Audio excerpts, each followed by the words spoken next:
You are about to learn one of the biggest secrets in the history of the world. It's a secret that has huge effects for everyone who lives on this planet. Most people can feel deep down that something isn't quite right with the world economy, but few know what it is. Gone are the days where a family can survive on just one paycheck. Every day it seems things are more and more out of control, yet only 1 in a million understand why. You are about to discover the system that is ultimately responsible for most of the inequality in our world today. The powers that be do not want you to know about this, as this system is what has kept them at the top of the financial food chain for the last 100 years. Learning this will change your life because it'll change the choices that you make. If enough people learn it, it'll change the world because it'll change the system. For this is the biggest hidden secret of money. Never in human history have so many been plundered by so few, and it's all accomplished through this, the biggest scam in the history of mankind.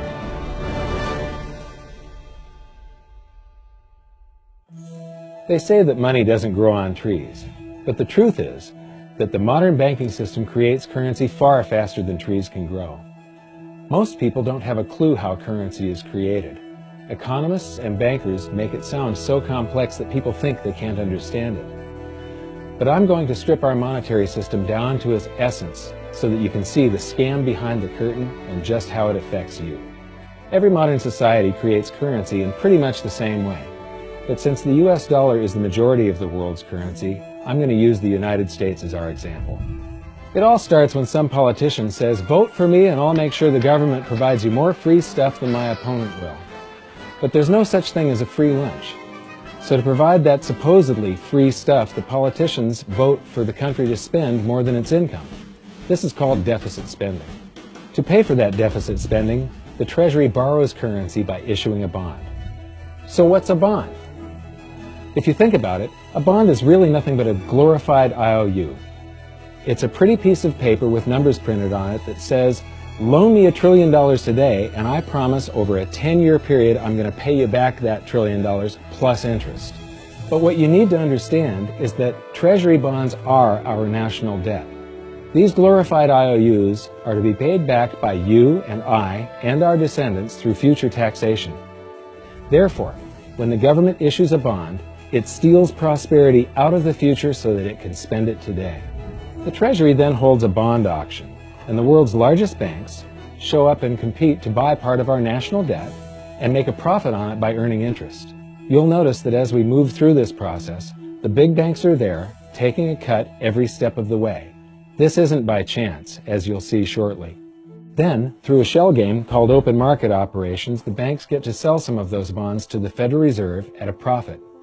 To pay for the bonds, the Federal Reserve opens up its big old checkbook and writes bad, bogus, counterfeit checks that should bounce because they're drawn on an account that always has a zero balance. There isn't 1 penny in there. To quote from the Boston Federal Reserve, "When you or I write a check, there must be sufficient funds in our account to cover that check. But when the Federal Reserve writes a check, there is no bank deposit on which that check is drawn. When the Federal Reserve writes a check, it is creating money." The Fed then hands those checks to the banks, and at this point, currency springs into existence. The banks then take that currency and buy more bonds at the next Treasury auction. But what is a check? A check is also an IOU. When you write a check, you're making a note that says, "Here's my IOU for cash. All you have to do is go to the bank and pick it up." Now, it's very, very important that you understand this process because we're going to come back later and show you the devastating effect this has on you. The Treasury issues IOUs, bonds. The banks then buy those IOUs with currency. The Federal Reserve then writes IOUs, checks, and hands them to the banks in exchange for the Treasury's IOUs, the bonds. And currency is created. So what's really happening is the Federal Reserve and the Treasury are just swapping IOUs, using the banks as middlemen, and abracadabra, presto, currency magically springs into existence. This process repeats and repeats over and over again, enriching the banks and indebting the public by raising the national debt. The end result is that there's a buildup of bonds at the Federal Reserve, and currency at the Treasury. This process is also where all paper currency comes from. The Federal Reserve and the government mistakenly call it base money because they didn't watch episode 1 of this series and they don't know the difference between money and currency. But I will correctly refer to it as base currency because it is not money. It is currency, and as we've learned, there is a big difference.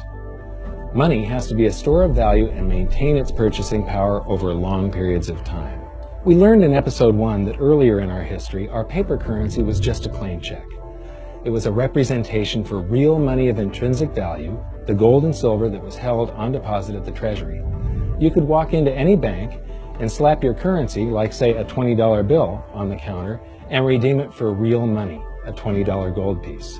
But now, this base currency that's piling up back here is really nothing but a receipt or a claim check on an IOU, that bond. So it's really nothing but a supply of numbers.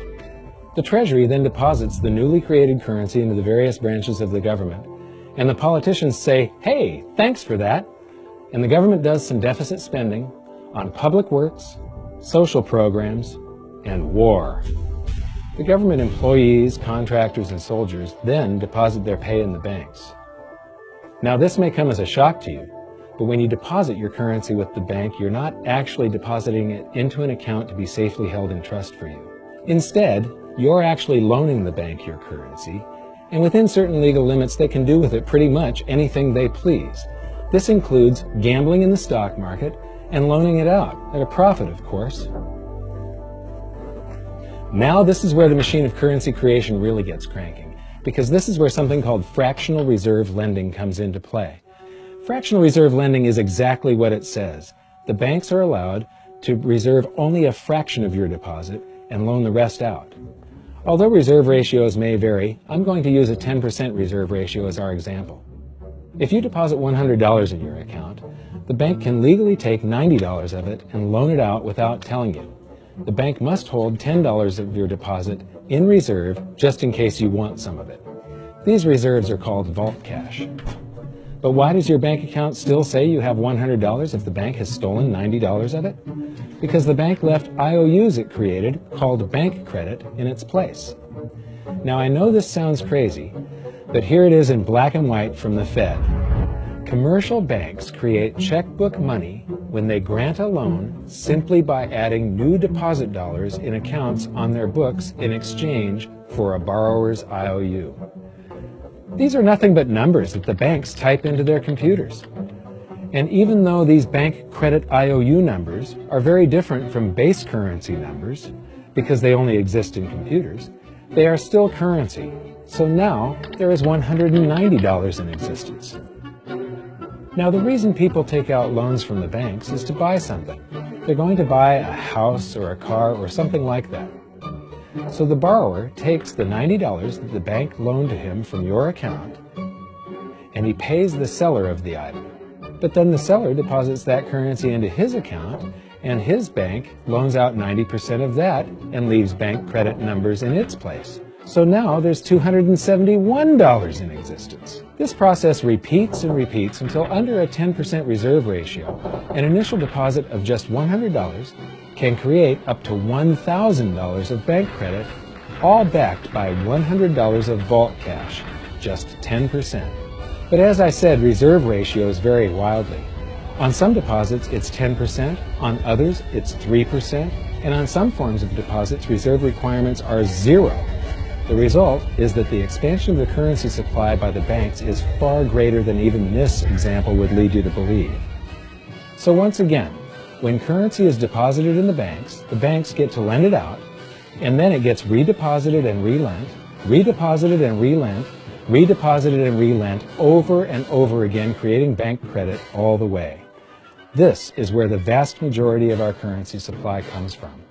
In fact, 92 to 96% of all currency in existence is created not by the government, but here in the banking system.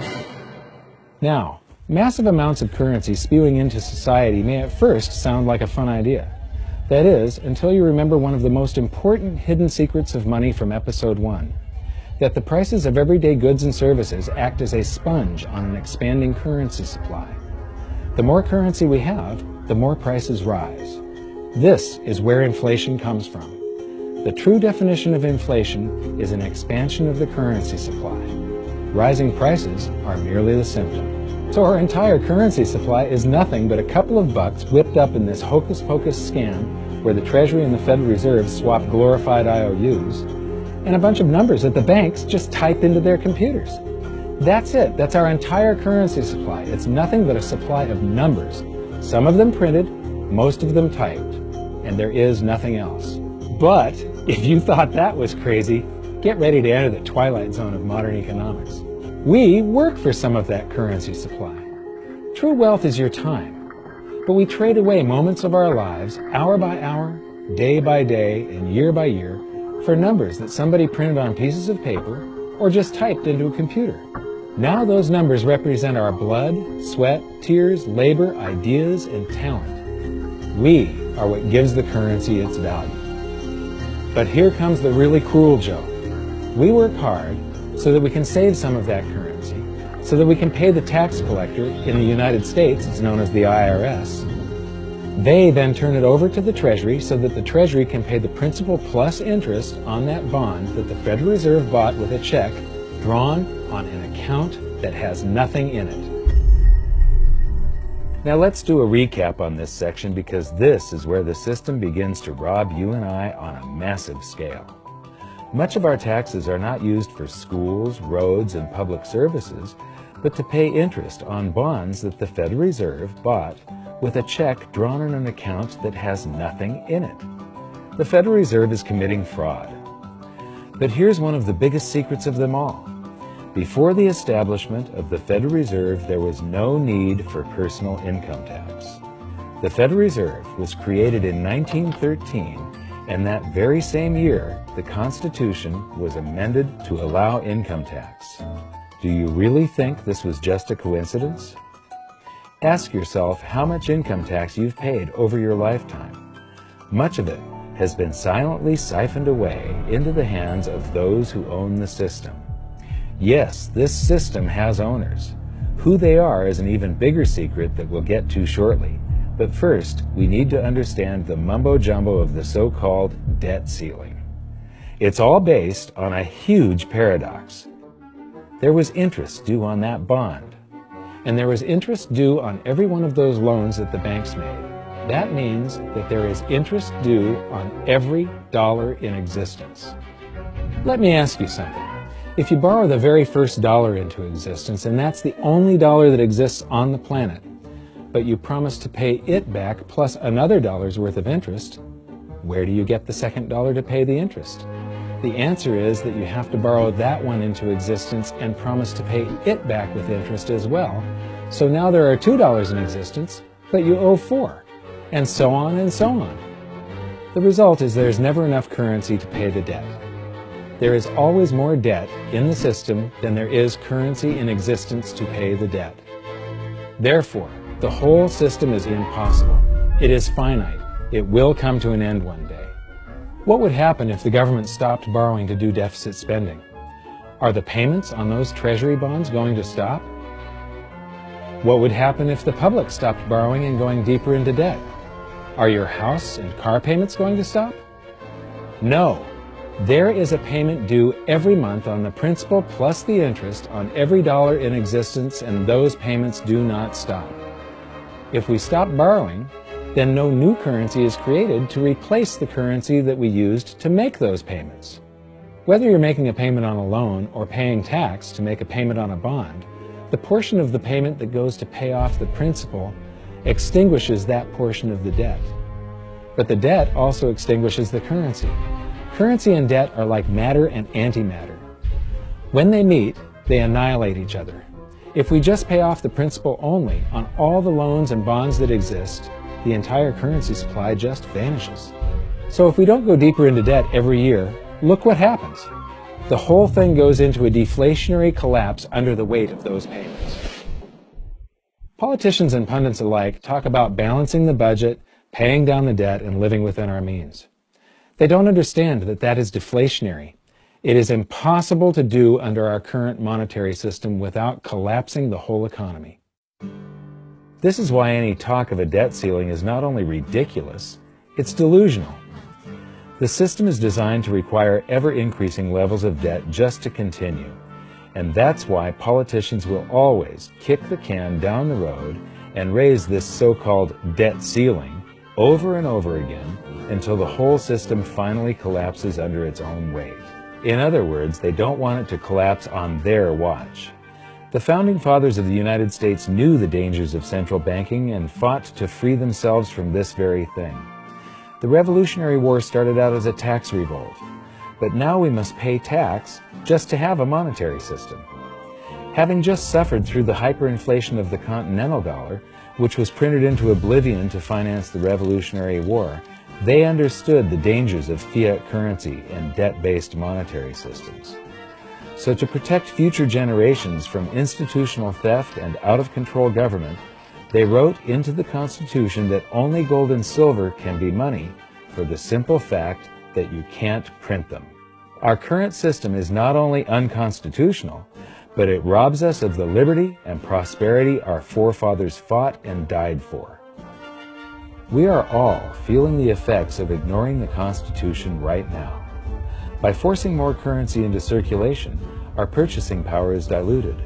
Inflation is a slow and insidious stealth tax that is simply the result of this debt-based monetary system. This system empowers and benefits those who create the currency and receive it first, as they get to spend it into circulation before it has an effect on the economy. They're stealing purchasing power from you and transferring it to the banks and the government every hour of every day because of this false monetary system. And it's not like the people at the top don't know this. To quote the Federal Reserve, the decrease in purchasing power incurred by the holders of money due to inflation imparts gains to the issuers of money. This is a fraud. It is a pyramid scheme, it is a Ponzi scheme, it's a scam, and it's a lie.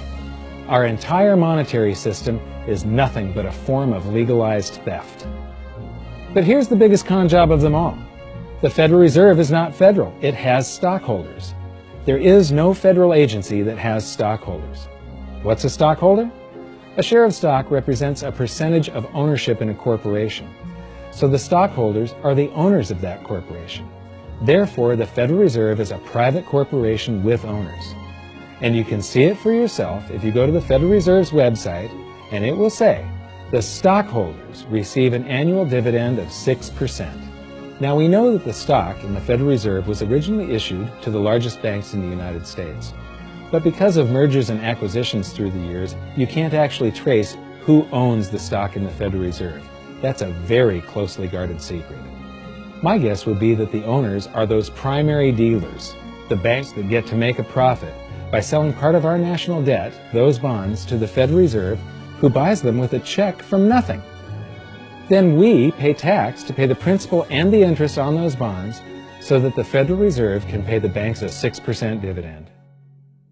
Don't be alarmed if you don't quite comprehend the deception of this system at first glance.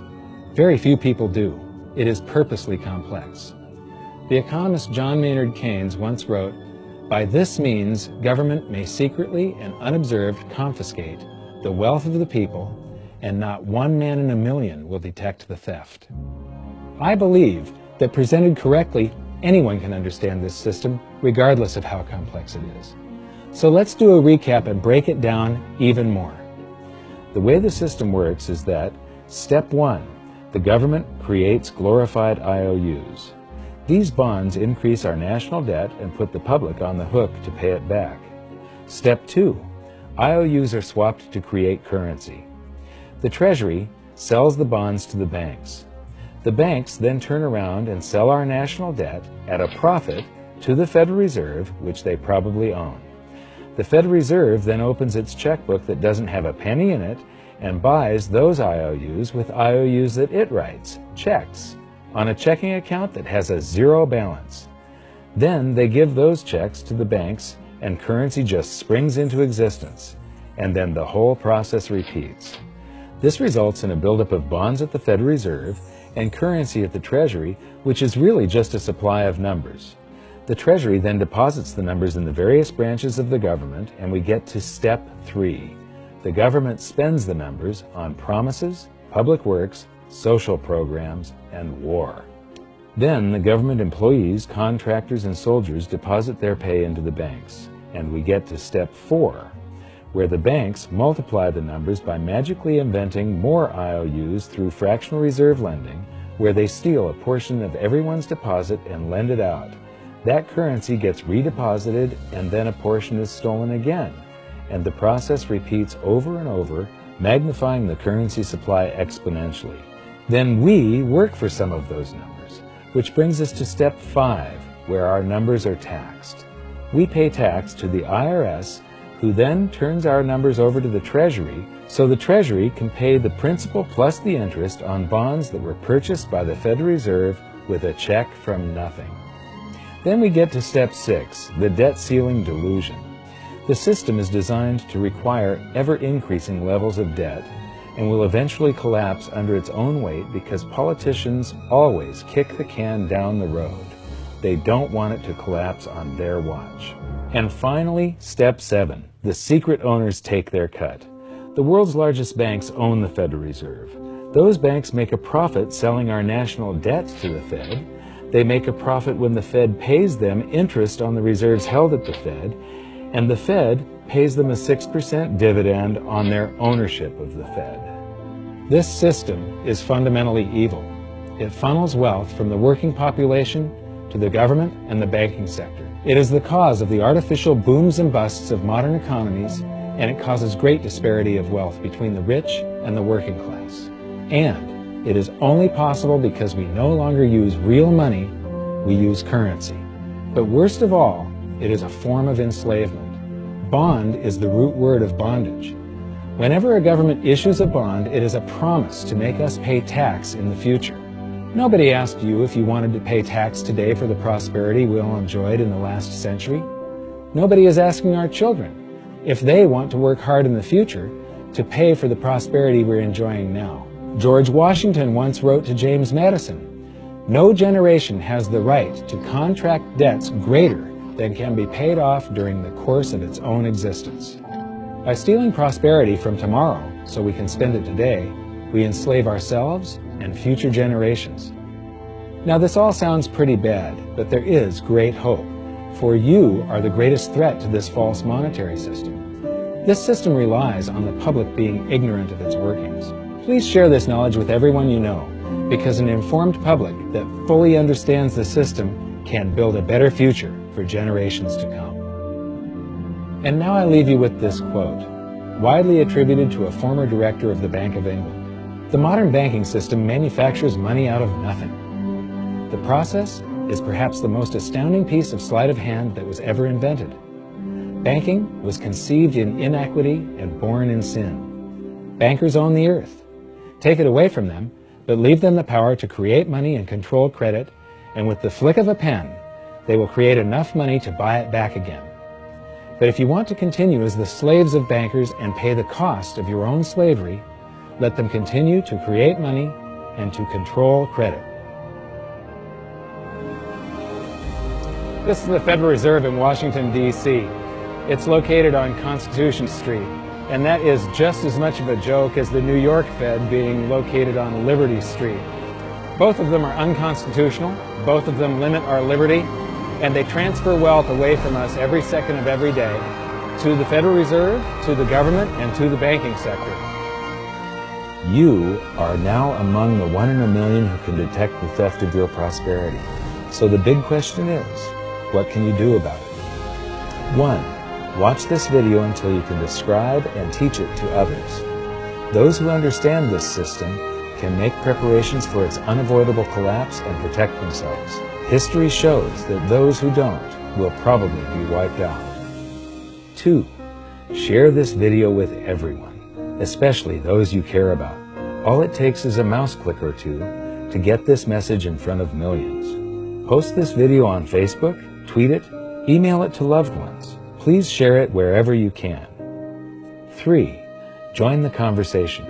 The current world monetary system is based on a 300-year-old design meant to enrich a few at the expense of the many. There must be a better way.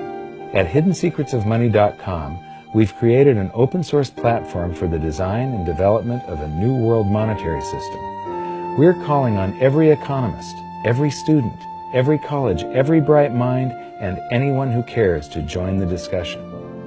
In educating ourselves and each other, we can prevent the further loss of our freedoms and maybe, just maybe, win some of them back.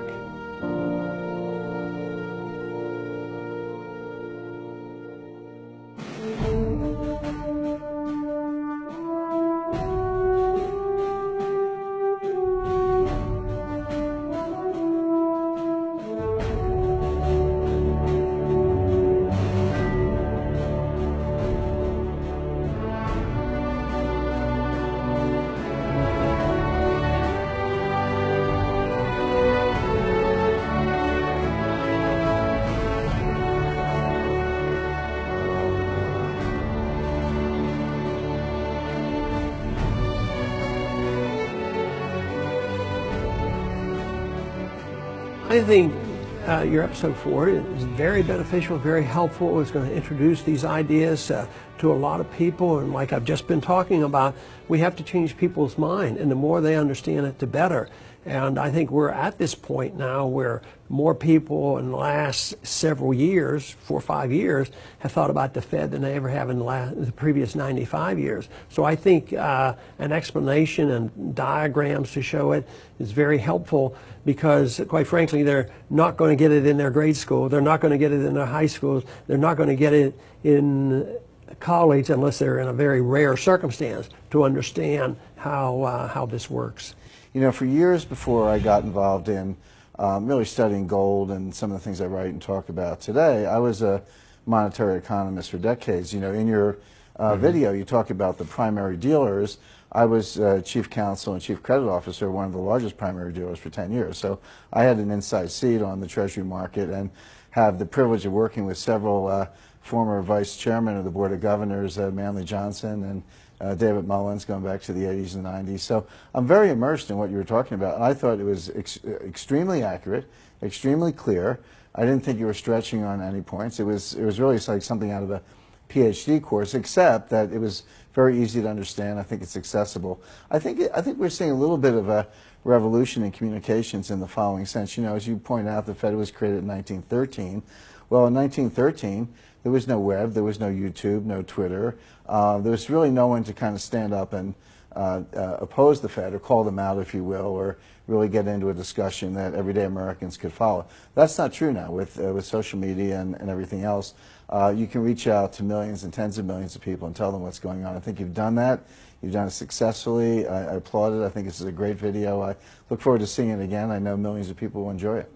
Well, as we know, the Federal Reserve believes it can create money out of thin air, not realize money is supposed to represent real products and services.